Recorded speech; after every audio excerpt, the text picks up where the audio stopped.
Aujourd'hui, donc on va parler de multi-activité en micro-entreprise. Et donc, c'est un webinaire qui sera animé par Axel de Koala ME. Bonjour à tous. Dans le sommaire aujourd'hui, la présentation des intervenants, voilà, quelques activités. Quelles activités peut-on faire en micro? La question de la multi-activité. Les activités principales et secondaires et les questions des factures, des livres de compte et les déclarations, les plafonds. Voilà comment gérer au mieux la multi-activité, sa multi-activité. Très rapidement, un mot de l'ADI. L'ADI, Association pour droit à l'initiative économique, partenaire de votre projet professionnel. Donc l'ADI, Association reconnue d'utilité publique, qui existe depuis plus de 30 ans. Et en ces 30 années d'expérience, sur plus de 140 000 entreprises qui ont été accompagnées et financées.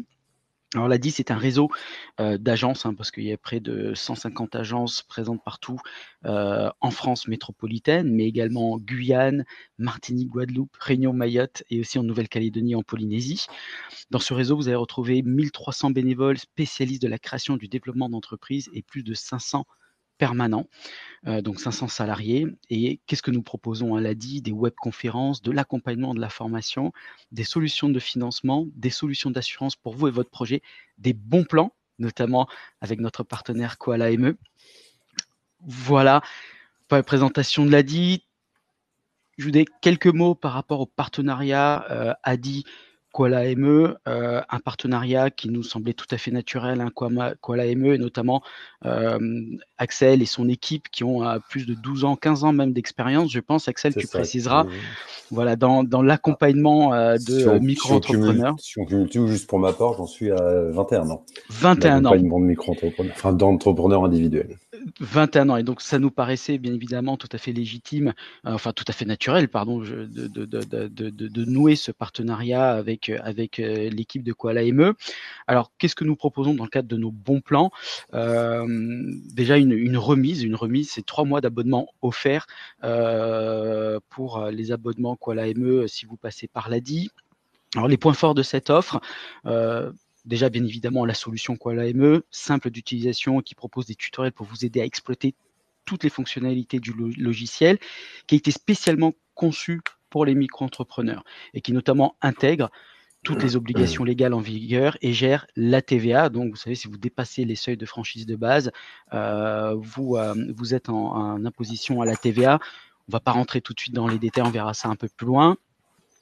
Le logiciel Koala ME gère l'ACRE. L'ACRE, c'est l'aide aux créateurs, repreneurs d'entreprises et le prélèvement libératoire de l'impôt sur le revenu, mais également la multi-activité. Donc, notamment, c'est la thématique qui nous réunit ici aujourd'hui, en permettant d'y différencier la nature de vos revenus. Et quelques plus sur la solution, c'est que vous avez la possibilité de donner un accès à votre coach ADI ou à un accompagnateur, donc qui peut être également, supposons, un comptable, un expert comptable, pour mieux vous accompagner et la possibilité de tester le logiciel, même si vous n'êtes pas immatriculé. Axel, je te donne la parole. Tu parles de comptable, expert comptable, mais aussi les bénévoles et les conseillers ADI qui peuvent avoir un accès accompagnateur et du coup accompagner encore mieux et plus de manière plus ancrée dans la réalité de l'entreprise accompagnée les personnes qui sont clients de l'ADI. Tout à fait. Et merci beaucoup pour cette précision. Je te passe la main, je te laisse la parole. Excusez-moi. Donc on continue sur un peu de présentation une fois que j'aurai fini mon café. Donc, moi, je vais me présenter. Donc, Jean-Michel a déjà commencé. Donc, moi, je suis Axel Dumalanès. Je suis le fondateur de Koala ME. En fait, j'ai effectivement, comme disait Jean-Michel, beaucoup d'expérience dans l'accompagnement de micro-entreprises. Alors, ça existe que depuis 2008, mais avant, j'ai travaillé à l'accompagnement d'entreprises qu'on appelait au micro-big. Donc, c'était des entreprises individuelles. Donc, depuis 1999. Donc, ça ne me rajeunit pas. Merci de l'avoir précisé, Jean-Michel. Mais du coup, voilà, j'ai acquis une certaine expérience dans l'accompagnement des micro-entrepreneurs. Et notamment, sur ma carrière précédente, j'ai travaillé en partenariat avec l'ADI, qui nous a aussi rapprochés. Et quand j'ai créé la société, le logiciel Koala ME, c'était vraiment pour répondre à des besoins d'autonomie et d'accompagnement, les deux. Donc, d'autonomie pour les micro-entrepreneurs, pour qu'ils puissent développer leur activité tout en n'étant pas freiné par l'administratif. Même on sait très bien que c'est pas l'administratif qui va faire fonctionner une entreprise, mais à contrario, c'est aussi que des carences administratives peuvent faire fermer une entreprise. Donc c'est pour ça qu'il faut être vigilant et même si ça peut être parfois un fardeau de gérer administratif, il faut le faire. Et Koala ME donc a été créé dans ce sens-là. Donc, une fois que je vous ai présenté moi, je vais présenter Koala ME. Donc, Koala ME, ça a été créé pour simplifier la vie des micro-entrepreneurs. Première étape pour ça, on a un site internet ressources qui regorge d'articles qui sont mis à jour assez régulièrement, de boîtes à outils qui expliquent tout le fonctionnement de la micro-entreprise. Toutes les informations qui sont dessus sont vérifiées, certifiées. Donc, c'est aussi pour ça que je pense que l'Asie veut bien être notre partenaire parce qu'on a un partenaire crédible. Et au-delà de notre site internet, on a le logiciel de gestion, donc l'application qui permet à tous les micro-entrepreneurs, quelle que soit leur activité, que ce soit des commerçants, des professions libérales, des artisans, des agents commerciaux ou des personnes en multi-activité, comme on va en parler sur la présentation aujourd'hui, ça permet de gérer l'ensemble des besoins administratifs, donc du devis à la facturation jusqu'à la déclaration, le livre de compte qui est pré-rempli et avec un tableau de bord pour suivre son activité. Donc l'idée, c'est non seulement de répondre aux besoins administratifs légaux et obligatoires des micro-entrepreneurs, mais c'est de proposer aussi un outil qui va plus loin, qui permet vraiment d'intégrer notamment ses achats pour avoir une vraie visibilité de sa rentabilité et vraiment piloter sa micro-entreprise pour avoir une vision de sa rentabilité, ce qui est quand même le nerf de la guerre quand on est en entreprise, que ce soit micro-entreprise ou autre type d'entreprise.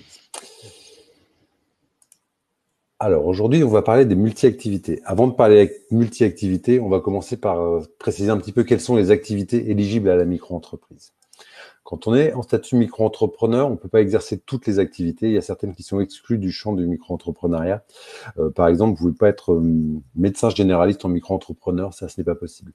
Vous avez 4 grands types d'activités qui sont éligibles à la micro-entreprise parmi les 1300 et quelques activités possibles. Donc, c'est réparti en 4 secteurs d'activité. Le premier, c'est l'activité commerciale. Une activité est dite commerciale quand on se contente d'acheter et revendre sans transformer le produit qu'on achète. Par exemple, j'achète un pack de 50 stylos, je les revends un par un, c'est de l'achat-revente. Donc, comme exemple, je vous ai mis les commerces en boutique, la vente à domicile, les ventes sur les foires, sur les marchés, les e-commerce. L'autre secteur d'activité très présent dans la micro-entreprise, c'est les activités de prestation de services artisanales, ce qu'on peut appeler les artisans. En fait, c'est la réparation ou la vente d'objets créés ou modifiés. Un réparateur de lave-vaisselle vient chez vous pour réparer votre lave-vaisselle, c'est de la prestation de services artisanale. Donc, je vous ai encore mis quelques exemples, donc les bijoutiers, les carreleurs, les couturiers, les ébénistes, les luthiers, les maçons, les peintres en bâtiment, les photographes aussi qui vendent pas juste un service mais qui vendent un savoir-faire en fait. Donc l'idée qu'ils vont retenir derrière le service prestation de service artisanal, c'est un savoir-faire technique et manuel. On a aussi des activités de prestation de services libérales. Là, c'est quand on vend un service ou une prestation intellectuelle ou technique. Donc dans les prestations libérales, on a l'analyste programmeur, les thérapeutes qui sont pas soumis comme les médecins à des statuts différents. On peut être astrologue, attaché de presse, coach, concepteur de logiciels, consultant, créateur de sites internet, designer, dessinateur, écrivain public, formateur, infographiste, informaticien, interprète, professeur de musique, de sport, de langue. Voilà, il y a une multitude d'activités qui sont éligibles en libéral. Et le quatrième secteur d'activité qui est éligible à la micro-entreprise, c'est la vente, c'est l'agent commercial, donc qui vend des produits ou des services pour une ou plusieurs sociétés. Donc ça, c'est les 4 secteurs d'activité qui sont éligibles à la micro-entreprise. Une fois qu'on a dit ça, on peut s'attaquer à la multi-activité. La multi-activité, c'est quoi? Donc en fait, une personne ne peut avoir qu'une seule micro-entreprise. On ne peut avoir qu'une seule micro-entreprise par personne. Parce qu'il y a confusion du patrimoine, enfin de la personne physique et de la personne morale micro-entreprise. Donc elle peut être elle n'est forcément unique. Et par contre, pour pouvoir avoir plusieurs activités, on a créé ce qu'on appelle la multi-activité, qui permet de proposer à la fois des prestations de services, et des produits de secteurs d'activité différents. Par exemple, on peut faire du commerce ambulant et être maçon si on a des compétences différentes et qu'on veut toutes les monnayer. On peut être infographiste et couturier, pourquoi pas, ou alors avoir un e-commerce, être parallèlement formateur et photographe. Donc, ce qu'on appelle la multi-activité, c'est avoir sur sa micro-entreprise plusieurs activités qui dépendent de secteurs d'activité différentes. Pour revenir sur les 4 secteurs d'activité dont on a parlé tout à l'heure, si on est commerçant ambulant et qu'on a en plus un e-commerce, on reste dans le secteur d'activité. Donc, on n'est pas sur de la multi-activité, on est sur ce qu'on appelle une activité mixte. Donc, vous restez toujours dans le même secteur d'activité, mais avec plusieurs sous-activités dans ce secteur-là. Donc, la multi-activité concerne les 4 secteurs que je vous ai précisés tout à l'heure, et uniquement cela. Donc, multi-activité, c'est au moins 2 activités dans 2 secteurs différents. Donc, on peut même aller jusqu'à 4 multi-activités à 4 activités. Donc, commerce, artisan, profession libérale et agent commercial.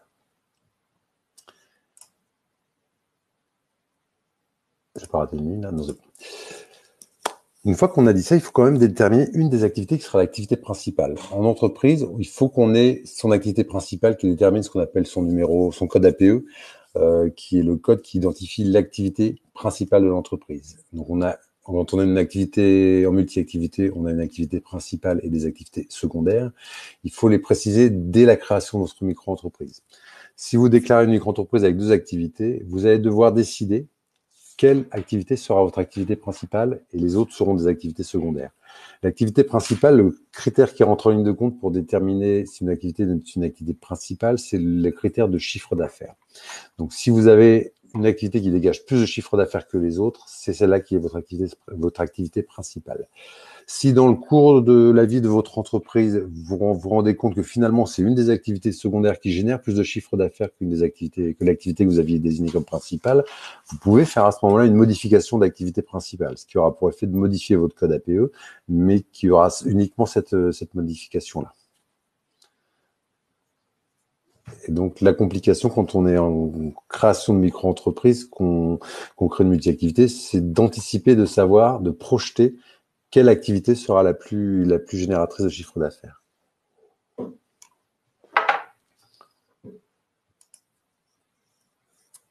Quand on est en multi-activité, on peut légitimement se poser la question, est-ce que je dois faire différents types de factures? Est-ce que je dois faire tenir 2 livres de compte? Est-ce que je dois faire différentes déclarations? Est-ce que j'ai des plafonds différents par rapport à cette multi-activité, justement? On va aborder les thèmes un par un. On va commencer par les devis et les factures. Devis, facture, ça fonctionne de la même manière. En fait, les factures que vous émettez dans le cadre de votre micro-entreprise, elles sont liées à votre micro-entreprise et pas à votre activité. C'est-à-dire que votre facture, c'est vous, en tant que micro-entrepreneur, qui émettez la facture. Donc, vous n'êtes pas obligé d'avoir une mode de facturation différente entre une activité de service et une activité commerciale, par exemple. Par contre, en tant que micro-entrepreneur, vous êtes soumis aux obligations légales qui sont liées aux devis et facturations. Et donc, vous devez avoir sur vos numéros de facture une suite ininterrompue dans vos numéros de facture. C'est que la première facture doit s'appeler numéro 1, la deuxième numéro 2, la deuxième numéro 3, et la quatrième ne peut pas s'appeler numéro 6, il faut absolument que ce soit le numéro 4. Donc, il faut qu'il y ait une traçabilité de ces numéros de facture-là, ce qui nous pousse, nous, à vous inviter plus naturellement à avoir le même numéro de facturation, quelle que soit l'activité. D'une part, pour conserver la suite ininterrompue des numéros de devis et de facture. D'autre part, si vous pouvez être amené, si vous avez plusieurs activités, à faire sur une seule et même facture 2 activités. Je vais prendre un exemple. Quelqu'un qui serait un informaticien qui vous vendrait une prestation de service pour vous réparer votre ordinateur et qui parallèlement vous vendrait une imprimante sur la même prestation, on va dire, aurait une activité artisanale de réparation et une activité de vente sur la vente de l'imprimante.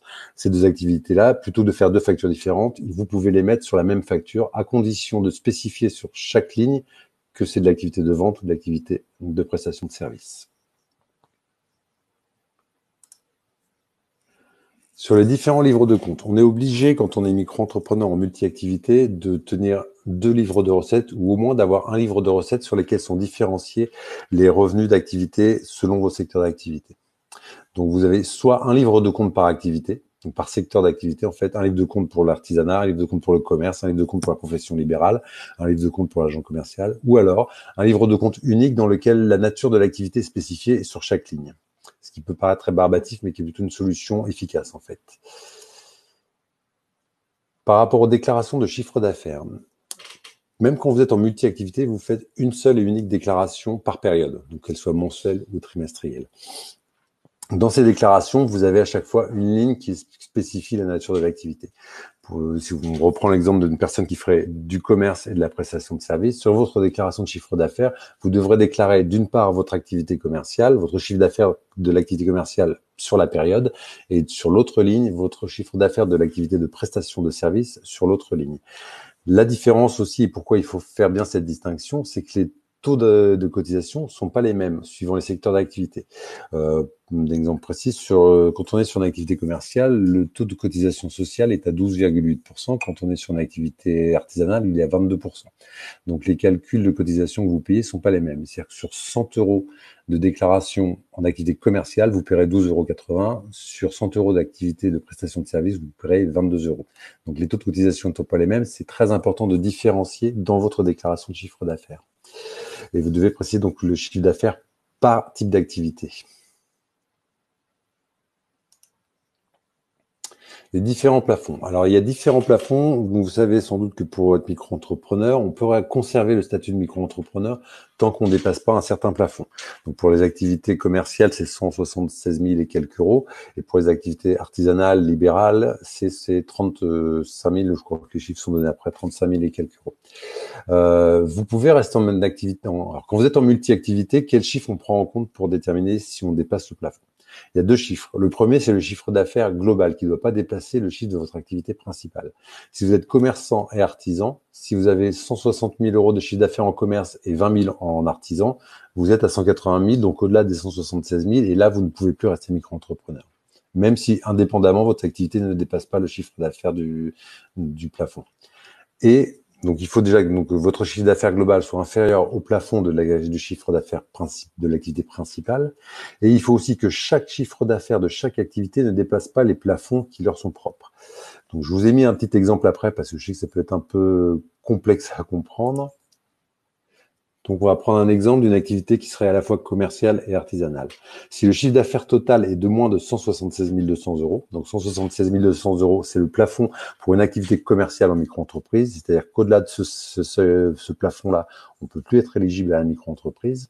Donc, si votre chiffre d'affaires est inférieur à 176 000 euros, 200 euros, pardon, et que le chiffre d'affaires de l'activité commerciale est à moins de 72 500 euros, donc le plafond pour l'activité artisanale, vous pouvez conserver le statut micro-entrepreneur. A contrario, si votre chiffre d'affaires était de moins de 176 000 euros au total, mais que vous aviez 75 000 euros de chiffre d'affaires en activité artisanale, là, vous ne pouvez plus bénéficier du statut d'auto-entrepreneur ou micro-entrepreneur. Quand on parle de plafond, on pense souvent au plafond de la micro-entreprise, mais il n'y a pas que ce plafond-là à prendre en compte. Depuis 2018, les plafonds de la micro-entreprise ont été doublés, mais pas les plafonds de la franchise de base TVA. Ce qui fait qu'on peut, en franchissant les anciens seuils de franchise les anciens seuils de la micro-entreprise, devenir micro-entrepreneur assujetti à la TVA. Alors, comment ça fonctionne pour les personnes qui sont multi-activités par rapport à la TVA? Eh ben, ça fonctionne exactement de la même manière. C'est-à-dire que si votre chiffre d'affaires total est inférieur à 94 300 euros, sur le même exemple qu'on a pris tout à l'heure, donc ça, c'est le chiffre, le plafond de la franchise de base TVA pour les activités commerciales. Et si le chiffre d'affaires de l'activité artisanale est inférieur à 34 400 euros, vous restez en franchise de base TVA, c'est-à-dire que vous n'êtes plus pas assujetti à la TVA. Si un de ces deux chiffres excède les plafonds, vous devenez assujetti à la TVA pour l'ensemble de votre activité. Alors, comment on fait pour gérer au mieux sa multi-activité? Alors, il y a différents éléments à prendre en compte et je vais vous présenter comment nous, sur le logiciel Koala.me, on fonctionne pour gérer la multi-activité. La multi-activité, pour l'aspect facturation et devis, nous, on a une formule très simple de fonctionner. Je vous ai mis une petite capture d'écran de notre application. En fait, quand on fait des devis et factures sur Koala.me, chaque ligne est identifiée. Donc, je ne sais pas si vous voyez les articles, enfin les lignes qui sont entourées. La première, c'est une ligne d'activité artisanale, de réparation de montres, prestation de services. Et la deuxième, c'est une activité commerciale. Donc, je vous ai montré comment on faisait pour sélectionner. Il y a juste un petit lien sur lequel on clique et ça s'affiche les activités que vous avez déclarées dans votre micro-entreprise. Ce qui vous permet, sur chaque devis facture, que ce soit spécifié si c'est une activité de vente ou une activité artisanale de prestation artisanale. Ça permet d'avoir des factures qui restent aux normes légales des obligations et des attendus pour les micro-entrepreneurs et pour tout à chacun. Et ça permet d'avoir une ventilation de votre activité, de votre chiffre d'affaires selon votre secteur, vos différents secteurs d'activité. Une fois que ces factures-là, elles sont faites, elles sont envoyées, elles sont validées, vous les marquez comme payées, elles intègrent automatiquement le livre de compte de Koala.me. Et là, vous voyez, alors je ne sais pas si c'est très clair, je ne sais pas si vous voyez sur la présentation, le livre de compte, il est rempli automatiquement et là, la ligne que j'ai entourée, c'est la facture qui est précédente qu'on a validée et donc sur lequel il y a marqué 2 activités. Donc les 2 activités avec le montant total de l'activité. Donc là, encore une fois, votre livre de compte, il précise quelle activité est sur quel secteur d'activité. Et ça, de manière automatique, une fois que vous avez validé la facture comme payée, il n'y a pas d'autre manipulation à faire. Troisième étape, c'est la déclaration. Une fois que vous avez votre livre de compte, il faut faire votre déclaration de chiffre d'affaires. Alors, il faut la faire. Sur Koala.me, on ne la fait pas, elle est faite automatiquement, elle est générée automatiquement.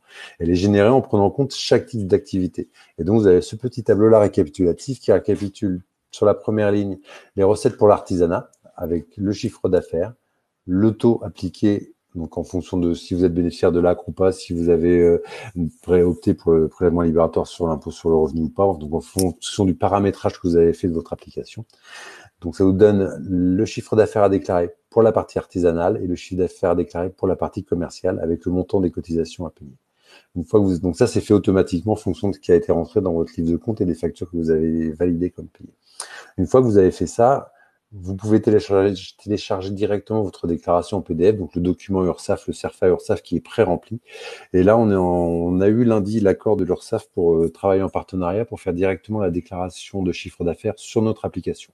Donc, on est en train de faire les développements qui vont permettre de faire ça. Donc, il y aura un bouton déclarer qui permettra d'envoyer directement le montant de votre chiffre d'affaires à déclarer selon vos activités à l'URSSAF et vous n'aurez même plus à faire vos déclarations sur notre entreprise ou sur auto-entrepreneur.fr. Donc ça, c'est par rapport à l'onglet déclaration où tout est ventilé sur le chiffre d'affaires. Et par rapport à la TVA, on est un logiciel qui gère aussi la TVA et on a essayé de faire le plus simple possible pour la gestion de TVA. En fait, la gestion de TVA dans CoLAME, donc vous recevez des alertes quand vous approchez des plafonds qui font que vous allez être éligible ou non à la TVA. Une fois que vous validez votre éligibilité à la TVA, CoLAME vous calcule automatiquement votre numéro de TVA intracommunautaire et après vous pouvez renseigner vos taux de TVA librement. Vous pouvez en renseigner de manière infinie si vous avez des taux spécifiques ou si vous n'avez pas de taux du tout. Donc vous pouvez avoir une TVA réduite à 5,5, une TVA export à 0, une TVA normale à 20%. Vous pouvez en ajouter autant que vous voulez.